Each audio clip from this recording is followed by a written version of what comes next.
Hey everyone, welcome back. Today we're going deep, diving deep, I should say, into Operation Paperclip.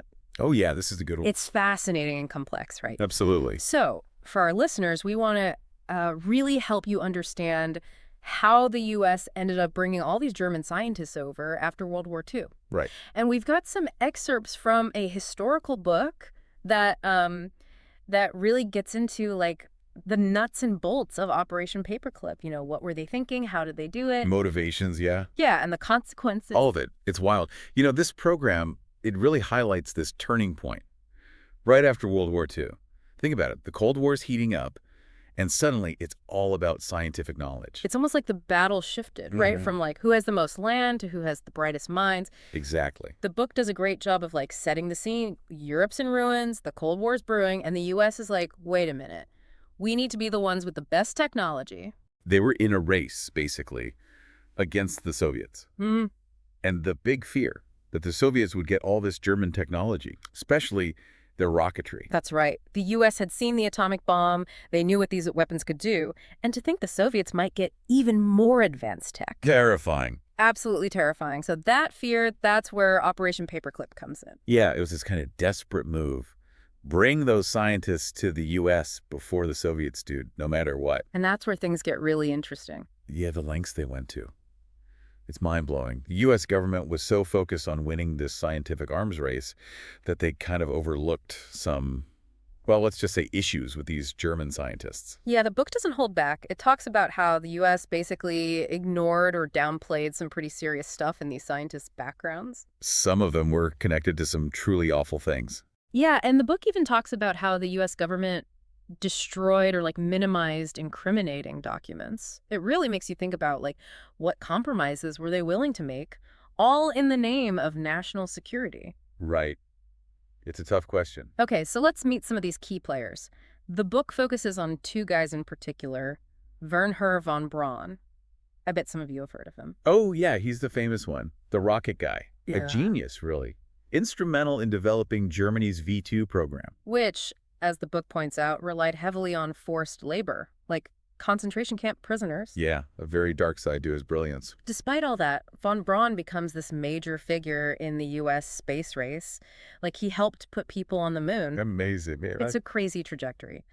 Then we have Arthur Rudolph. He was also key in the V-2 program, worked on U.S. missile programs, but then... He gets stripped of his U.S. citizenship. Can you believe that? All because of his involvement with slave labor during the war. So here we have these two guys, both from the same program, but with totally different outcomes. It makes you wonder, how did that happen? Right. And it makes you think about how did the U.S. government justify bringing these scientists in, knowing their past? Well, Operation Paperclip, it was all very hush-hush.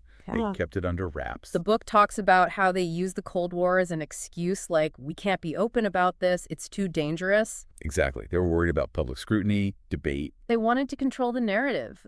The book even has details about how the government misled the media, downplayed what was really going on. It makes you wonder, would the public have supported it if they knew the truth? Good point.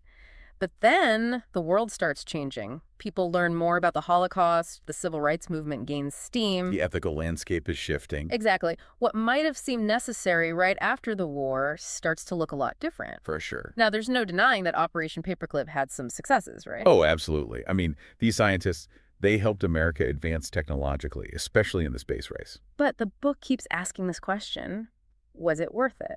Yeah, the big question. Did the benefits outweigh the ethical compromises? Did they make a deal with the devil, essentially?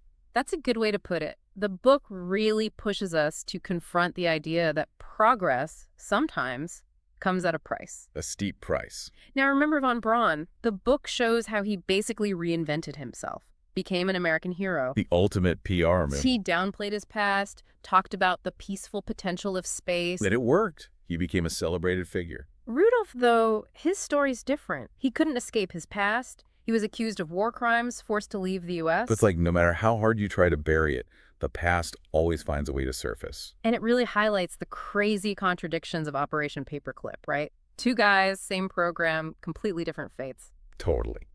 The book also spends some time talking about the experiences of these scientists once they got to the U.S. It must have been a huge adjustment. Oh, yeah, think about it. New country, new culture. and carrying all that baggage from their past. It's like, how do you even begin to fit in? The book describes how some really embraced American culture, learned English, built new lives. While others struggled, haunted by what they'd done. It's a reminder that we're talking about real people here, each with their own story. Exactly. And then there's the question of justice. Were these scientists held accountable for their actions? The book explores how the pursuit of justice was often delayed or just inadequate. There were so many obstacles, right? Time had passed. It was hard to prove things. And the Cold War itself kind of got in the way. Like they needed these scientists, so they weren't too eager to dig into their pasts. It's uncomfortable to think about, but it happened. The book doesn't shy away from those uncomfortable truths.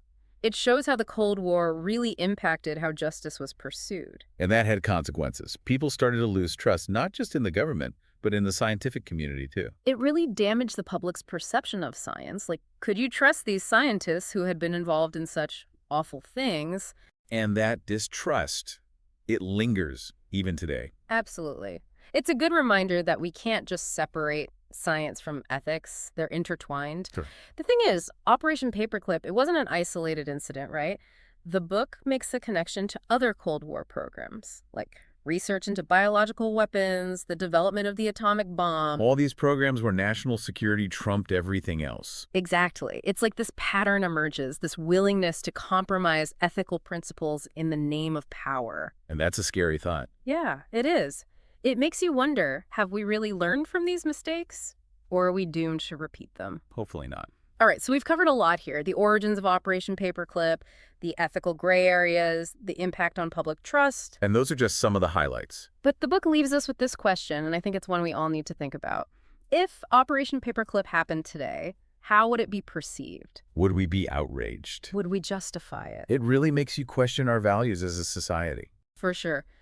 This deep dive into Operation Paperclip has been, well, it's been a lot to process, and we encourage you to keep thinking about these issues, these complexities. There's always more to learn. We'll be back in a bit to delve deeper into the story of Operation Paperclip. So we've been talking about all the complexities of Operation Paperclip, but let's zoom in a bit. How was this whole thing presented to the American public? Well, the book really dives into how the government basically controlled the story. It was a masterclass in PR, really. They weren't exactly upfront about it, were they? No, not really. They weren't advertising it as, Operation Recruit Former Nazis. Instead, they spun it as this noble endeavor, a way to beat the Soviets in the technology race. Right, like it was a patriotic duty to bring these scientists over. Exactly. And they used the media really effectively, emphasizing the scientists' expertise, how they could contribute to American society. And of course, there was always that looming threat of Soviet aggression. It's interesting how they were able to portray these scientists, some of whom had been involved in some pretty awful things, almost as defectors. Like they were fleeing the Iron Curtain to offer their knowledge to the U.S. The Cold War context really helped them sell that narrative. The fear of communism was so strong, it allowed the government to get away with things that would raise eyebrows today.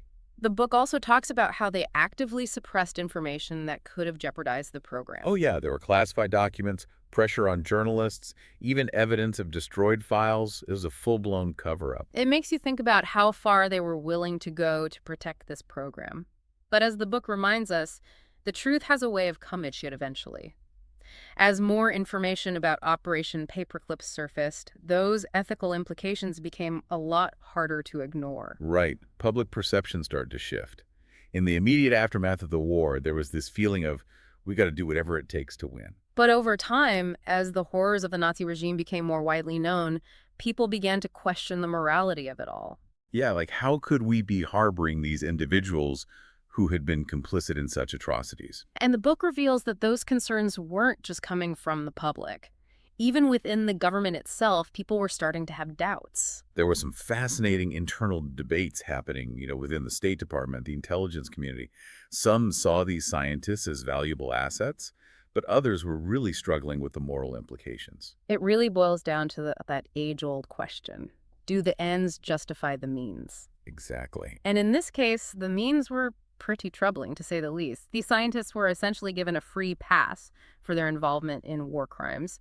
What kind of message does that send? It definitely raises questions about the priorities of the U.S. government at the time. And as you might imagine, Those revelations about Operation Paperclip had a huge impact on public trust, not just in the government, but in science as a whole. That erosion of trust is something we're still dealing with today. It made people question the motives of scientists, the role of government in research, and whether national security could really be used to justify anything. It's a legacy that's hard to shake. The book also points out that Operation Paperclip didn't exactly help America's image abroad. Oh, definitely not. No. It made the U.S. look hypocritical, like they were willing to compromise their principles for the sake of power, just like the Soviets. It definitely tarnished their reputation as a champion of democracy and human rights. So we've talked about the big picture, but let's bring it back down to a more personal level. The book spends some time looking at the individual experiences of these scientists who were brought to the U.S. Yeah, it's important to remember that these weren't just abstract figures. They were real people, each with their own story, their own struggles. Imagine trying to adapt to a whole new culture, a new language, while also carrying the weight of your past. Some of them seemed to integrate pretty well, embraced American culture, learned the language, built new lives for themselves. But for others, it was a lot harder. They were haunted by what they'd done, and they couldn't escape the shadow of their past. Yeah, and the book also explores the psychological toll all of this must have taken. The guilt, the fear of exposure, the pressure to prove their loyalty. And for some of them, those fears became a reality. Their past caught up with them, leading to investigations, denaturalization, even deportation. It's a reminder that actions have consequences no matter how much time has passed. The book frames those delayed acts of justice as an attempt to reconcile with a dark chapter in history. It wasn't just about punishing individuals, it was about addressing a moral wrong. And those investigations forced the U.S. government to acknowledge its own role in all of this, too. Right, it wasn't just a few rogue individuals. This was a systemic failure, a reflection of a wider ethical blind spot within the government and the scientific community during the Cold War. It's a lesson we need to learn from. We can't let national security be an excuse to ignore ethical considerations, especially when it comes to scientific research. Absolutely, the stakes are too high. Now, let's talk about the impact Operation Paperclip had on scientific progress. While these scientists definitely made some significant contributions, the book keeps asking that important question. Was it all worth it? Did the benefits really outweigh the ethical costs? It's a tough one. The book takes a pretty nuanced approach, acknowledging the scientific achievements while also suggesting that many of these advancements could have been made without relying on people who were complicit in such horrific acts. It makes you wonder, did the reliance on these scientists actually stifle the development of American scientific talent? Did we become too dependent on outside expertise, potentially neglecting our own? It's a complex issue, but the book's main point is clear. The pursuit of scientific progress shouldn't come at the expense of our ethical principles. That's a principle that should guide all scientific endeavors, not just those with military applications. Definitely. Now, here's something else to think about. The book suggests that the arrival of these scientists, many of whom came from a culture where secrecy and authoritarianism were the norm, might have actually had a negative impact on the culture of scientific research in the U.S. That's an interesting point. Did the U.S., in its pursuit of technological dominance, end up importing some of the worst aspects of the Nazi scientific system? It's a disturbing thought, but it's worth considering. It highlights the importance of being mindful of the ethical and cultural values that shape scientific practices. And then there's the impact all of this had on public perception of science. Yeah, when the truth about Operation Paperclip came out, it definitely eroded trust in the scientific community.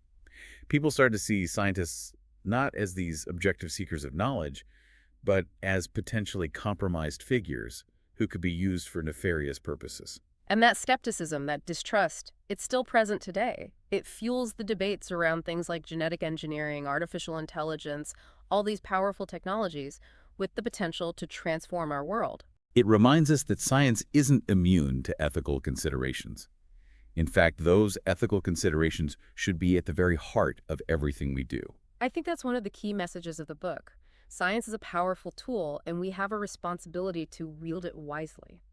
The book also makes a fascinating connection between Operation Paperclip and the rise of the military-industrial complex in the U.S. Ah, right. That whole system that ties together the government, the military, and private industry. Exactly. The book argues that the influx of these foreign scientists, many of whom had close ties to the military establishment, played a role in strengthening that network. It's the complex issue, but it raises some important questions about how science and technology are used to advance national security objectives and about who benefits from those advancements. It's a legacy that continues to shape our world today. Absolutely. The book presents Operation Paperclip as a missed opportunity, a chance for the U.S. to truly confront the horrors of the Nazi regime, to grapple with the ethical implications of scientific research under a totalitarian system, and to make a conscious decision to choose a different path. Instead, the focus was on winning the Cold War, on securing an advantage, and the moral complexities were swept under the rug. And as a result, we're still grappling with those same ethical dilemmas today, whether it's in the development of artificial intelligence, gene editing, or any other number of powerful technologies. It's like we haven't fully learned the lessons of the past. And that's a dangerous place to be. We need to acknowledge the mistakes that were made, understand the context in which they occurred, and develop a more robust, more ethical framework to guide scientific research in the 21st century. It's a challenging task, but it's essential. One of the most important takeaways from all of this is that scientific progress can't be seen as an end in itself. It needs to be balanced with ethical considerations. I agree. We need to be asking ourselves not just can we do this, but should we do this?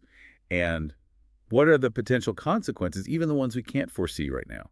It's about looking beyond the immediate benefits and considering the long-term implications. It's about ensuring that scientific advancements serve humanity, not the other way around. And that's a goal worth striding for, even if it's difficult. The ethical questions raised by Operation Paperclip are just as relevant today as they were decades ago. We need to keep having these conversations, engaging with these complexities, and pushing for a more ethically informed approach to science and technology. It's an ongoing process. And it's a process that requires all of us to be involved, to be informed, and to be willing to ask tough questions. Absolutely. Now, to wrap things up, I think the book throws out a really thought-provoking question. Right. What if Operation Paperclip happened today, in the 21st century? How would we react? Imagine it. The headlines, the social media outrage, the protests. It would be a completely different world. Would we justify it the same way? Would we still prioritize national security above all else? Or would we demand more transparency, more accountability? Would we be willing to forego a potential advantage if it meant upholding our ethical principles? It's a fascinating thought experiment that forces us to look inward to examine our own values and beliefs. And maybe, just maybe, it can help us avoid repeating the mistakes of the past. I think that's a good place to leave it for today. This deep dive into Operation Paperclip has been eye-opening, challenging, and ultimately, I think, really important. It's a story that reminds us that history isn't just something that happened in the past. It's a source of valuable lessons that can and should inform our choices today. As you continue to explore the world of science and technology, remember that every advancement, every breakthrough, comes with ethical implications. The choices we make today will shape the world of tomorrow, and that's a responsibility we all share. Thanks for joining us on this deep dive. We've really dug into the specifics of Operation Paperclip, but now I kind of want to step back, look at the bigger picture. It's easy to judge decisions made way back then, but the book emphasizes that context is key. Oh, for sure. We can't just look at those decisions through today's lens, right? The Cold War, that was a whole different ballgame. Right, like the threat of nuclear war. That was a constant weight on everyone's shoulders. Absolutely. The U.S. felt this intense pressure to keep up with the Soviets. It was like, do whatever it takes. And that definitely shaped how they approached things like Operation Paperclip. But even knowing all that, the ethical questions it raises, those are still relevant today. Yeah, I mean, how do we balance, national security and moral responsibility? It's not always a clear-cut answer. And with how fast technology is advancing, it feels like those questions are just getting tougher. No doubt. And the book argues that we can't just keep falling back on the same justifications they used during the Cold War. Things are different now. Right. We need a new way of thinking about scientific research, something for the 21st century. Transparency, accountability, those are key. It can't just be about whether we can do something. We have to ask ourselves, should we? What are the potential consequences, even the ones we can't predict yet? Exactly. It's about looking beyond the immediate, thinking long-term. Science, it's a powerful force. And with great power comes great responsibility, right? I couldn't have said it better myself. Yeah. The book really pushes us on this. What are the values that should be guiding our scientific progress? Like, what are our guiding principles? Because there are choices to be made, right? All the time. Do we prioritize national security no matter what, even if it means compromising our ethics. Or, do we try to build a world where scientific progress actually benefits everyone, where progress and justice aren't at odds? These aren't easy questions, but they're important. The choices we make, they shape our future, for better or worse. It all comes back to that question we keep asking. What if Operation Paperclip happened today? Right. Would we react differently? Or would we make the same choices, the same compromises? It's a thought experiment, but it makes you examine your own beliefs. What would you do? I think that's the biggest takeaway from Operation Paperclip and from this book, really. We have to be vigilant. We have to be proactive about these ethical issues. And we have to be willing to challenge the status quo, even when it's uncomfortable. We can't just hope for the best. Well said. This deep dive into Operation Paperclip, it's been a lot to take in, but it's been crucial. Definitely. History isn't just something to read about in textbooks. It has lessons for us right here, right now. And as our listeners continue exploring these topics, science, technology, all that, just remember that everything has ethical implications. Every single advancement. The choices we make today, they're creating the world of tomorrow, and we all have a role to play in that. Thanks for joining us on this deep dive.